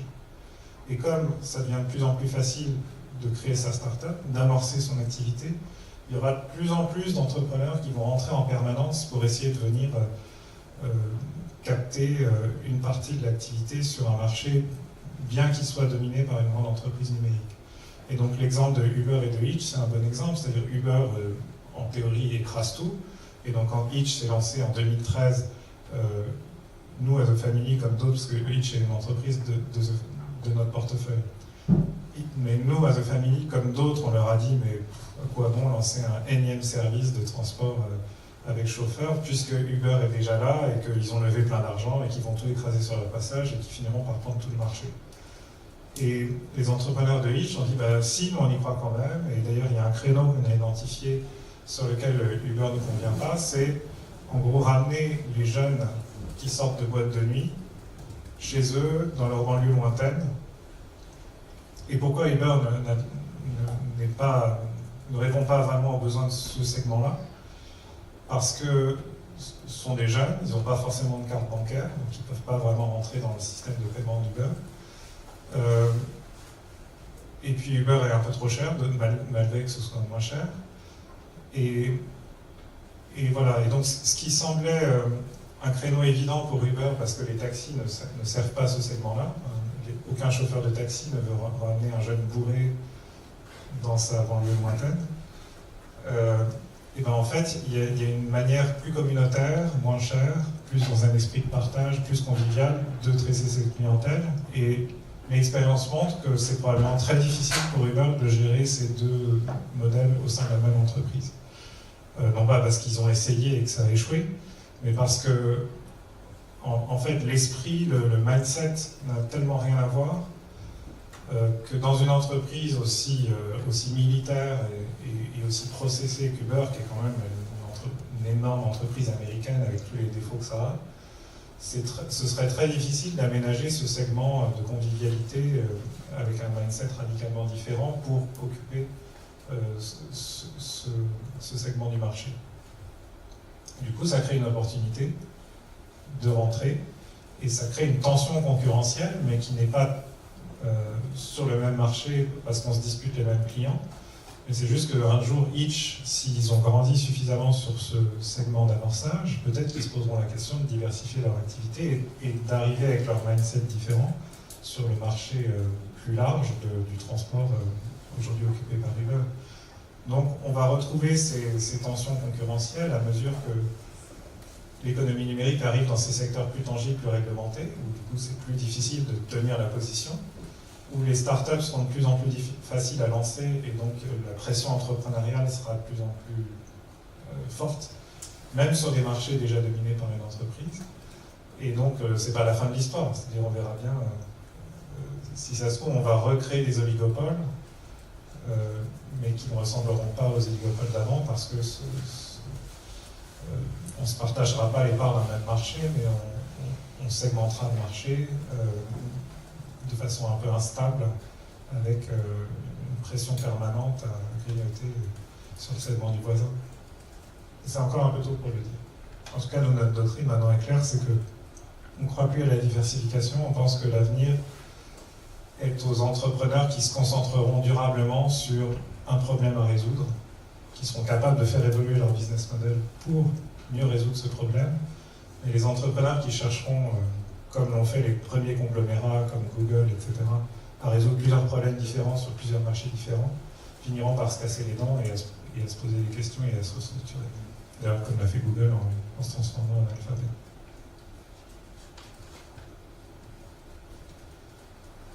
Alors, troisième question, extraite du livre, c'est la question sur le triomphe des machines. Alors, c'est une question assez simple, c'est si vous lisez des articles sur l'économie numérique, vous avez sûrement croisé ces articles où on explique que justement les chauffeurs Uber sont devenus les esclaves d'algorithmes dont ils ne maîtrisent plus rien, que vous avez sûrement lu des discours tenus par des dirigeants syndicaux, par exemple, sur le fait que le numérique dans l'entreprise, c'est une aliénation des travailleurs, une accélération des cadences, la fin de la vie privée, la fin de la séparation entre la vie personnelle et la vie professionnelle. Vous êtes joignable à tout moment, vous êtes corvéable à merci. Tout ce que vous faites est traqué, mesuré en permanence par un système d'information qui se ramifie comme une pieuvre dans les moindres dimensions de votre vie professionnelle. Et donc la grande peur, c'est de dire bon, le Fordisme a déjà été très fort dans l'aliénation des travailleurs sur les chaînes d'assemblage optimisées par le taylorisme avec les cadences augmentées en permanence et la répétition des mêmes gestes. Vous connaissez tous ces images. Est-ce que le numérique ne va pas être ça à la puissance 10 parce que avec le numérique, ça va s'immiscer jusque dans nos esprits, dans nos corps et dans notre vie personnelle, sans même avoir besoin de notre présence au bureau pour nous contrôler et nous asservir. Et donc il y a cette grande peur en fait du numérique dans l'entreprise, qui est une peur de voir s'aggraver encore plus l'aliénation des travailleurs. Alors, notre réponse à ça, Laetitia et moi, est assez simple, c'est de dire que la technologie est en fait assez neutre par rapport à la question de l'aliénation des humains. En fait, la technologie ne veut pas asservir les humains, pas plus qu'elle ne veut les libérer. Et qu'en réalité, ce qui compte, c'est ce que nous allons faire, nous, de la technologie disponible. Et on peut être rassuré de ce point de vue-là par la redécouverte de l'histoire de l'économie numérique elle-même et la réalisation du fait qu'il y a en fait deux conceptions radicalement opposées de comment on déploie les technologies numériques dans les organisations. La première conception, c'est celle de gauche, c'est tout ce que vous allez lire et entendre sur les big data dans l'entreprise. Vous savez, il y a quelques années, il y a ce terme qui a commencé à apparaître, les big data. Et les big data, moi, ma théorie personnelle, c'est que les big data sont un concept, un gimmick marketing qui a été instrumentalisé par les consultants pour vendre encore plus de missions de conseil aux grandes entreprises. Parce que quand vous êtes un big business, les big data, ça vous parle. Le consultant vient vous voir en disant, puisque vous êtes un big business, vous avez beaucoup de données dans votre système d'information. Et donc la grande question maintenant, c'est qu'est-ce que vous allez en faire ? Est-ce que vous allez laisser dormir ces données-là dans un coin ? Ou bien est-ce que vous allez vous en servir pour faire ce qui vous intéresse depuis toujours, c'est-à-dire optimiser vos opérations, accélérer les cadences, intensifier le travail de vos collaborateurs, maximiser le profit, etc. Et donc quand vous êtes le patron d'un big business et que vous entendez ce genre de discours, vous êtes immédiatement flatté, tous vos réflexes se mettent en route, et vous dites, oui, formidable, nous sommes gros, nous avons plein de données, donc nous allons nous servir de ces données comme on a toujours fait pour maltraiter encore plus nos collaborateurs et les forcer à travailler encore plus et les espionner, etc. etc. Donc ça, c'est la tendance d'une grande entreprise qui voit les big data comme une manière de renforcer encore plus son contrôle sur son organisation, de concentrer les décisions tout en haut de l'organisation, d'où l'image de l'étoile noire. C'est-à-dire, voilà, la guerre des étoiles est une très bonne métaphore pour ça. En fait, il y a vraiment cette image, voilà, on va construire un énorme vaisseau qui est entièrement piloté par des systèmes d'information ultra sophistiqués dont la puissance de feu va permettre d'annihiler la rébellion pour toujours. Donc ça, c'est la version... En gros, quand vous allez voir un patron d'entreprise fordiste, dont la culture est celle de l'optimisation des opérations et de l'accélération des cadences, s'il voit une technologie numérique, il se dit « Ah, ça va pouvoir me servir pour doubler la dose, en quelque sorte, en rajouter dans l'intensification et l'aliénation de mes collaborateurs. » Si on revisite l'histoire de l'économie numérique, comme je le disais, c'est pas du tout comme ça que les gens de l'économie numérique voient la technologie. Au contraire, l'histoire de l'économie numérique, c'est celle de l'informatique personnelle, et l'informatique personnelle, c'est une discipline qui a émergé à la marge, en réaction justement au fantasme centralisateur et omnipotent d'une entreprise comme IBM. IBM, c'était, je vous vends un énorme mainframe qui va prendre le contrôle de toutes les dimensions de la vie de votre entreprise et ainsi améliorer ses performances. Et en réaction à ça, vous aviez des gens dont le hobby était de fabriquer des ordinateurs pour se libérer des organisations. Si j'ai mon propre ordinateur, je pourrais m'affranchir de cette organisation qui m'insupporte, mettre à mon service personnel une puissance de calcul, me connecter à d'autres avec lesquels je pourrais mutualiser la puissance de calcul, et ensemble, on va reprendre notre liberté, on va retrouver le sens de la vie, et tout ça dans l'ambiance des années 60, où on prenait du LSD, on vivait dans des communautés hippies, etc. Et c'est comme ça qu'est née l'économie numérique. C'est que le fantasme de l'informatique personnelle, il est né dans ces communautés-là, et la possibilité de l'informatique personnelle, elle est arrivée dans les années 70 avec la mise au point du microprocesseur. Et le microprocesseur a suscité un désintérêt total de la part des gens qui achetaient de la technologie jusqu'ici, parce que les gens ne voyaient pas en quoi équiper les collaborateurs d'ordinateurs personnels allait permettre de les aliéner. Eux, ce qu'ils voulaient, c'était un gros ordinateur qui contrôle tout, une étoile de la mort. Et du coup, ce sont des entrepreneurs un peu différents qui se sont mis à fabriquer des ordinateurs à la marge du système, qui ont trouvé des investisseurs différents qui étaient les capitaux risqueurs, et qui ont fait grandir cette industrie nouvelle qui était l'industrie de l'informatique personnelle, avec le premier ordinateur grand public qui était le Apple II à la fin des années 70, ensuite le Macintosh, etc. C'est devenu de plus en plus convivial, et on a fini par découvrir que loin d'aliéner les gens, l'informatique personnelle en fait leur permettait de s'affranchir des organisations, de retrouver leur autonomie, et tout ça nous révèle le message qu'on porte ici, en fait, Laetitia et moi, c'est que la technologie, c'est ce qu'on en fait. On peut se servir de la technologie, bien sûr, pour aliéner encore plus les travailleurs, mais si les travailleurs eux-mêmes s'en emparent pour se libérer et pour prendre leur autonomie, le sens de l'histoire est complètement différent. Et donc,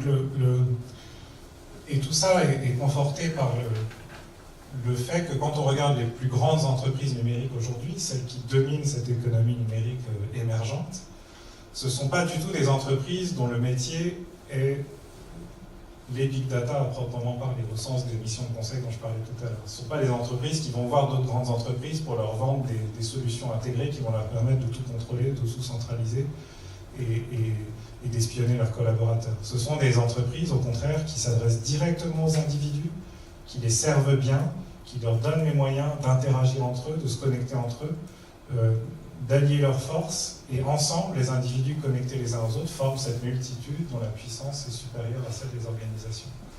Aujourd'hui, je pense que comme beaucoup de gens, chaque matin, vous vous réveillez assez vite dans l'ordre des différentes choses que vous faites le matin, vous allez regarder votre profil Facebook pour voir si vous avez des notifications. Ces notifications ne sont pas des notifications qui vous sont envoyées par un ordinateur qui contrôle tout dans votre vie, ce sont des notifications qui vous sont envoyées par d'autres gens, et c'est ça en fait que cherchent les gens dans leur utilisation des technologies au quotidien, c'est se connecter à d'autres gens pour intensifier leurs interactions humaines, même si c'est intermédié par la technologie. Et donc ça, c'est assez émouvant en fait de voir le succès d'une entreprise comme Facebook, parce que c'est le rêve accompli des pères fondateurs de l'informatique personnelle. C'est les gens comme Doug Engelbart ou Steve Wozniak dans les années 60-70, c'est de ça dont ils rêvaient, une technologie mise au service de l'intensification des rapports humains et de l'autonomie des individus. Et 20-30 ans après, on voit que ce fantasme s'est réalisé en quelque sorte, et que les technologies numériques prospèrent beaucoup plus quand elles cherchent à rendre les individus puissants que quand elles cherchent à les aliéner à travers les grandes organisations existantes. Quatrième raison, tu me dis Philippe quand je dois m'arrêter. J'ai une question. On va voir votre point de vue. Vous parlez d'aliénation du travailleur, mais pas du consommateur, avec tout ce qui est retargeting, tout ce qui est succès de vidéo, tout ce qui est DSP, le monde DNP. Qu'est-ce que vous pensez de tout ça? Moi, je ne crois pas beaucoup à l'aliénation du consommateur, parce que d'abord, je trouve qu'il y a un grand mouvement de fond de protection du consommateur, enfin, d'autoprotection du consommateur, qui apprend à détecter les tentatives de le manipuler, qui apprend à les déjouer en installant des ad blockers, etc. Ça fait vraiment très très peur aux professionnels de la publicité en ligne, cette prise d'autonomie des consommateurs. Et je pense, pour ma part d'ailleurs, on a 20 ans d'histoire de l'économie numérique sur Internet. Et ces 20 ans d'histoire, la grande leçon, c'est que les entreprises qui arrivent à survivre sur le long terme sont celles qui traitent bien leurs consommateurs. Même si c'est au prix d'un énorme investissement de départ, d'une innovation constante dans l'amélioration de l'expérience utilisateur. Quand vous voyez la façon dont une entreprise comme Amazon a envoyé au tapis tous ses concurrents en e-commerce, c'est une histoire assez rassurante parce que ça montre que l'entreprise qui l'emporte, c'est celle qui investit en permanence dans l'amélioration de l'expérience utilisateur au point de ne jamais faire de bénéfices. Et chaque année, la presse économique et financière se fait l'écho des inquiétudes de la bourse sur Amazon, quand même, encore une année sans bénéfice, c'est inquiétant, est-ce que les investisseurs vont encore faire confiance longtemps à Amazon, etc. La réalité, ce qu'on constate d'année en année, c'est que pendant que les concurrents d'Amazon vont tous au tapis, sauf les Chinois, ça c'est un autre univers, Amazon continue de prospérer parce qu'ils investissent en permanence dans cet actif extraordinaire qui est la confiance de leurs utilisateurs. Et moi, c'est qu'un postulat, c'est un postulat empirique nourri par mon expérience personnelle, parce que j'ai pu lire à droite à gauche, mais je pense que dans l'économie numérique, parce que le numérique permet aux entreprises de rentrer à ce point dans notre intimité, de si bien nous connaître, dans l'intimité, la sensibilité est à fleur de peau.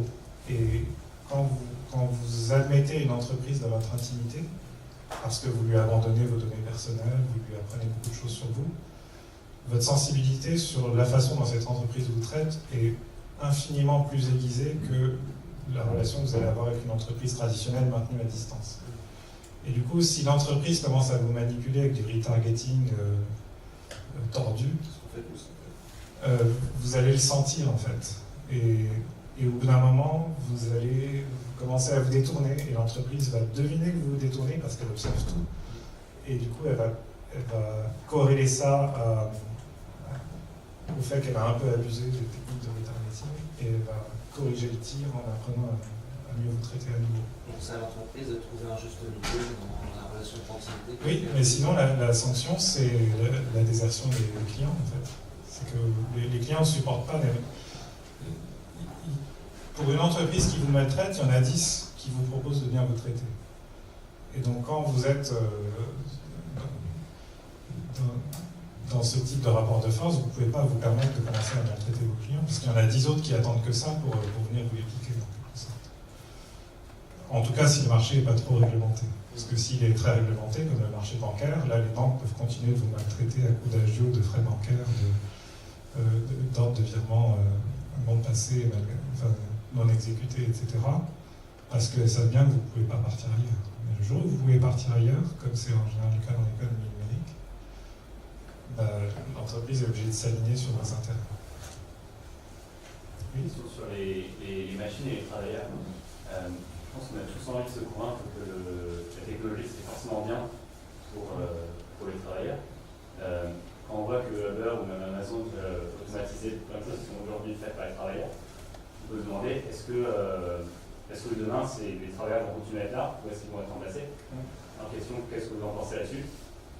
Et si jamais la conclusion c'est que les travailleurs vont être peu à peu remplacés, comment on fait pour que la technologie continue à servir l'humain de façon générale dans la société?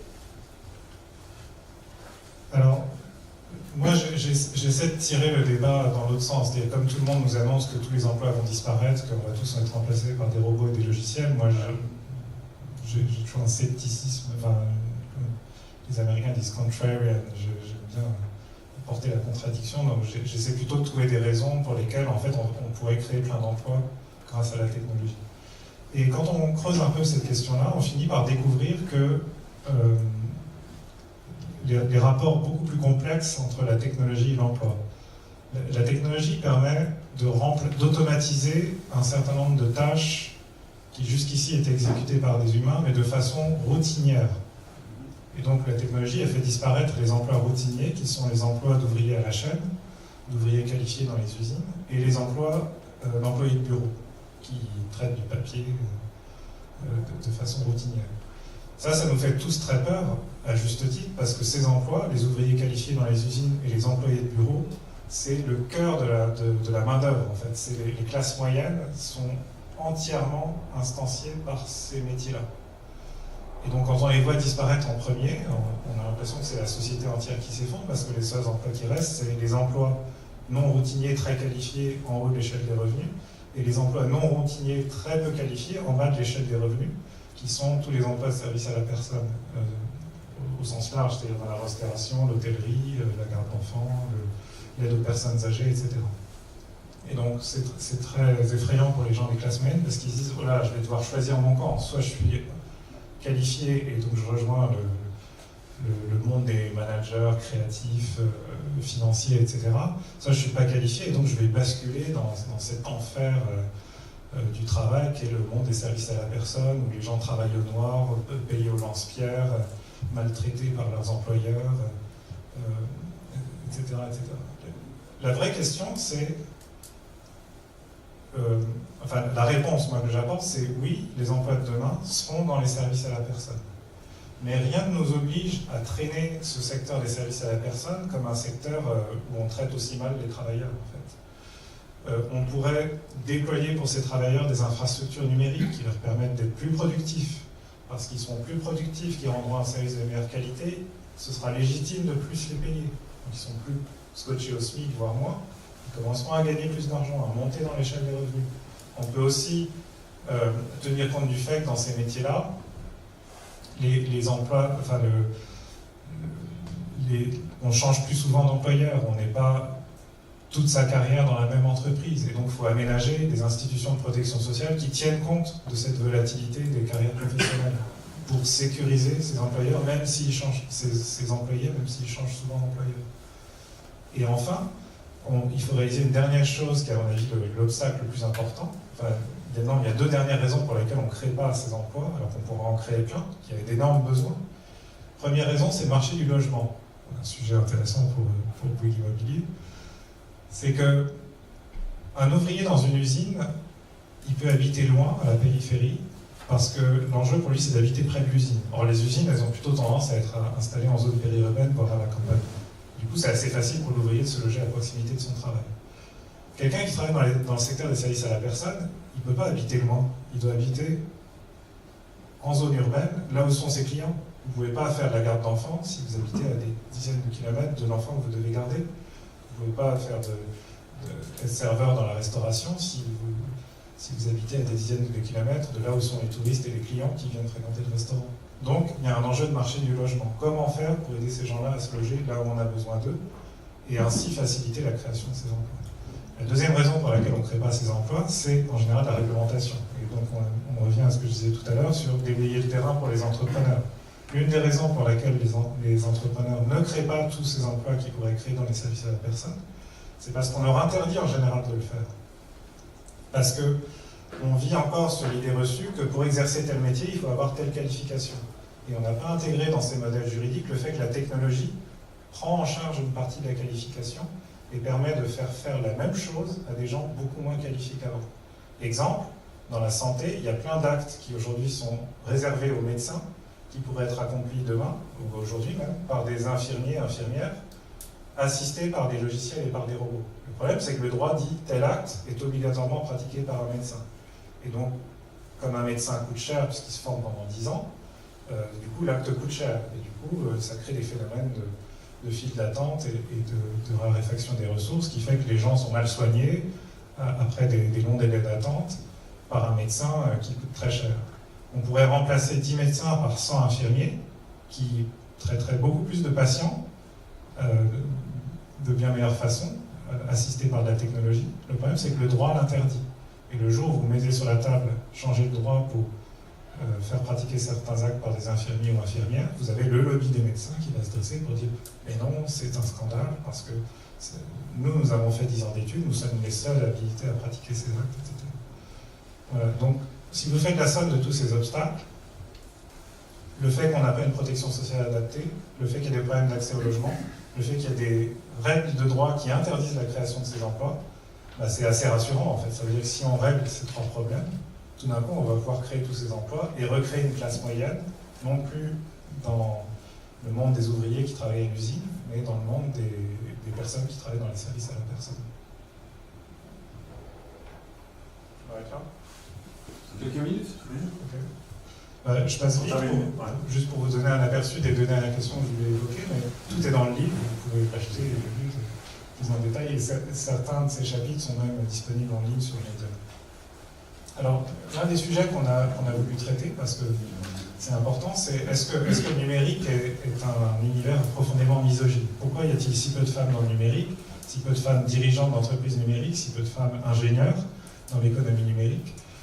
Ça s'explique pour plein de raisons, parce que le numérique est quand même un monde encore dominé dans cette phase d'émergence, de mise en place par des profils très scientifiques, pour des raisons compliquées, difficiles à décrypter depuis des décennies. Les carrières scientifiques attirent de moins en moins les femmes et de plus en plus les hommes. Ça génère un cercle vicieux. On aboutit à cette culture qu'on appelle le programming aux États-Unis, où en fait le monde des ingénieurs est un monde extrêmement misogyne, où on fait des blagues sexistes et où l'irruption d'une femme dans la pièce crée instantanément un malaise. Et tout ça a été caricaturé de façon assez drôle par cette série qui s'appelle Silicon Valley sur HBO, vous avez peut-être vu. Donc ça, ce sont tous les personnages, il n'y a pas une seule femme évidemment, mais ils poussent à la caricature à la fois la peur et le rejet des femmes qui règnent dans cet univers-là et qui rend l'accès très difficile. C'est-à-dire même si vous êtes une femme militante avec les qualifications nécessaires, vous n'allez pas supporter très longtemps d'être entouré de ces gens-là au bureau, dans votre vie professionnelle. Alors heureusement, les choses changent un peu depuis quelques années parce qu'un certain nombre de gens ont pris le sujet à bras-le-corps. Donc il y a un auteur qu'on aime beaucoup aux familles qui s'appelle Vivek Wadhwa qui a consacré un livre entier à ça, à la misogynie de la Silicon Valley. Il a été attaqué très durement parce que quand vous accusez, on l'a vu avec Donald Trump, quand vous accusez les gens d'être misogynes, ils contre-attaquent de façon générale extrêmement violente. Mais évidemment, c'est plus difficile d'attaquer quand ce sont des femmes elles-mêmes qui prennent la parole. Et heureusement, certaines d'entre elles sont montées maintenant suffisamment haut dans la hiérarchie sociale de la Silicon Valley pour pouvoir prendre la parole en étant à peu près certaines de faire autorité. Et donc c'est le cas notamment de Sheryl Sandberg qui a écrit ce livre qui s'appelle En avant tout, je crois en français, ou Lean In en anglais, qui a créé un phénomène de prise de conscience mondiale, à la fois sur la place des femmes dans la société, dans la vie professionnelle en général, mais notamment dans cette économie qui préfigure l'économie de demain. C'est-à-dire si on reste à ce niveau de déséquilibre homme-femme dans l'économie numérique et que demain toute notre économie est numérique, c'est un destin assez funeste pour la moitié de la main-d'œuvre qui est la moitié féminine. Alors, il y a ce premier signe d'espoir, c'est l'émergence des rôles modèles. Le deuxième signe d'espoir, c'est le fait que la technologie est en train de se marginaliser à toute vitesse dans les entreprises numériques. Plus le temps passe, plus la technologie se banalise, plus ça devient facile de créer une start-up sans être forcément hyper affûté en technologie. Et ça permet de compenser l'effet cumulatif du fait que les femmes ne font pas d'études scientifiques, parce qu'elles sont justement repoussées par cette culture des communautés scientifiques, mais en même temps, il y a de moins en moins besoin d'être scientifique pour créer son entreprise numérique. Et donc l'une des hypothèses rassurantes, c'est que les femmes vont reprendre le pouvoir, ou une partie du pouvoir, en s'imposant comme chef d'entreprise numérique, mais parce que de plus en plus, on peut créer une entreprise numérique sans avoir à tout coder soi-même, en quelque sorte. Voilà. Et enfin, la dernière question, c'était la démocratie en danger. Est-ce que le numérique est en train de mettre à bas notre système démocratique, de complètement dérégler nos pratiques des campagnes électorales, des élections, de gouverner? On voit ça à un certain nombre de signes. L'anecdote que j'aime bien utiliser pour montrer à quel point le monde a changé, c'est qu'il fut un temps, alors beaucoup de gens ici sont trop jeunes pour s'en rappeler, moi-même je n'ai pas vraiment vu ça en direct, mais je crois en 84, le président Mitterrand, qui était extrêmement impopulaire, a fait pour reconquérir sa popularité, a convoqué à la télévision un journaliste un peu atypique pour une interview politique qui s'appelait Yves Mourouzi. Et l'interview, qui était hyper scriptée, était sur un ton un peu décalé, branché, etc., qui était censé rapprocher le président Mitterrand de la jeunesse, etc., montrer qu'il comprenait le pays. Et la légende dit, je n'ai même pas vérifié en détail, mais que, en gros, toute la France a regardé cette interview, et le lendemain, la cote de popularité a remonté en flèche. Et depuis, cette interview est devenue fantasmatique pour tous les présidents de la République. Ça ne vous a pas échappé. Dès qu'ils ont un problème de popularité, ils se disent, bon, bah, pas grave, je vais faire un 20h, je vais remballer tout ça, reconquérir l'opinion, et ça va repartir comme au plus haut des sondages juste après mon élection. Et chaque fois qu'ils font ça, en fait, ça ne marche pas du tout. Sarkozy, Chirac l'a fait évidemment un peu, Sarkozy l'a fait énormément, Hollande le tente régulièrement, à peu près 2 fois par an. À chaque fois, ils y vont, vous allez voir ce que vous allez voir, le président va s'adresser aux Français en direct aux 20h, interviewé par Pujadas, etc. Et en fait, il ne se passe rien. En général, même la popularité continue à dégringoler derrière. Et donc, personne ne comprend pourquoi on n'arrive pas à reproduire la prouesse du président Mitterrand. Et la raison, en fait, c'est le numérique. C'est-à-dire qu'à l'époque, en 84, les gens n'avaient pas d'autre choix que de regarder la télé. Et donc tout le monde voyait la même chose, et tout le monde vivait la même expérience, et il y avait cette corde sensible qui résonnait entre le président et les Français. Aujourd'hui, il y a moins de gens qui vont se brancher pour regarder en direct. Il y a beaucoup de gens qui vont suivre ça sur les réseaux sociaux, non pas en regardant le flux, mais en lisant des blagues que les gens font pendant que le président parle. Et donc moi, j'avais un autre slide, mais je ne l'ai pas là, mais il y a l'année dernière, Hollande a fait un discours pour accueillir 3 anciens résistants, 4 au Panthéon. Et c'était présenté des semaines avant le discours, ils ont fait monter la mayonnaise en disant que ça va être le plus grand discours du quinquennat, un moment de solennité extraordinaire, etc. Et moi, j'ai suivi ça dans un Uber d'ailleurs, parce que j'étais bloqué dans les embouteillages, parce que tout le quartier autour du Panthéon était bloqué. J'ai suivi ça sur Facebook, à travers des blagues faites par des gens qui, en direct, détournaient, se moquaient de chaque phrase du discours du président.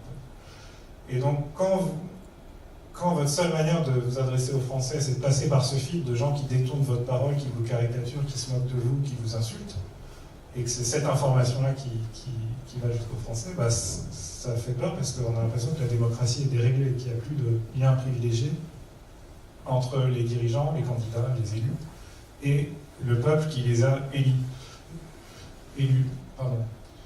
Alors, à ceci près qu'on commence à avoir des exemples, notamment dans la démocratie américaine, qui est la plus avancée sur ce front-là, de leaders d'un nouveau genre, en fait, de ce que j'appelle, moi, la 3e ère. La première ère, c'était avant la télévision, c'était les machines, les systèmes politiques locaux, les coalitions d'élus, etc. La 2e ère, c'est la télévision, donc celle dont François Mitterrand a bénéficié à l'époque.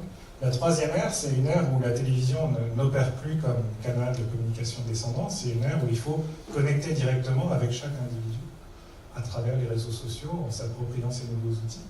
Et en fait, on a vu en l'espace de quelques années aux États-Unis 3 échantillons d'hommes politiques qui ont réussi cette prouesse-là. Le premier, c'est Obama, avec sa campagne de 2008, et encore plus en 2012. Le deuxième, c'est la campagne assez spectaculaire de Bernie Sanders cette année, qui a réussi à créer une relation extraordinaire avec la partie la plus jeune de l'électorat sur un message complètement inattendu de mettre en œuvre le socialisme aux États-Unis.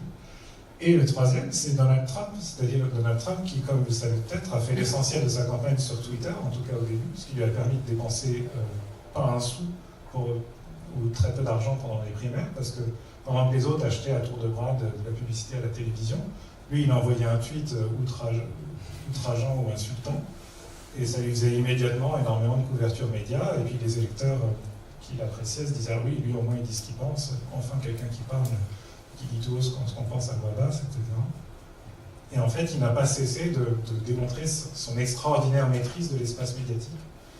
Mais du coup, ça fait peur, parce qu'on se dit le numérique permet l'élection d'un Obama, mais il permet aussi l'élection d'un Donald Trump. Est-ce qu'on n'est pas en train d'assister à la fin de la démocratie ? Et donc la grande leçon, je pense, de cette année, c'est que comme la technologie peut servir à aliéner ou à libérer les travailleurs, la technologie peut servir à revivifier la démocratie, comme elle peut servir à la faire disparaître. Tant qu'on la laisse entre les mains de dirigeants comme Donald Trump, elle va s'abîmer. Tout l'enjeu, c'est pour les non-Donald Trump, les Hillary Clinton de demain, qui chercheront à battre aux élections des Donald Trump, il faudrait qu'ils s'en emparent pour atteindre la même maîtrise dans l'utilisation des technologies numériques, créer un lien exclusif et privilégié avec leurs électeurs, faire levier des réseaux sociaux et rentrer en résonance, mais dans un espace médiatique complètement différent. Voilà, donc sur cette note d'optimisme relatif, je vous remercie pour votre attention.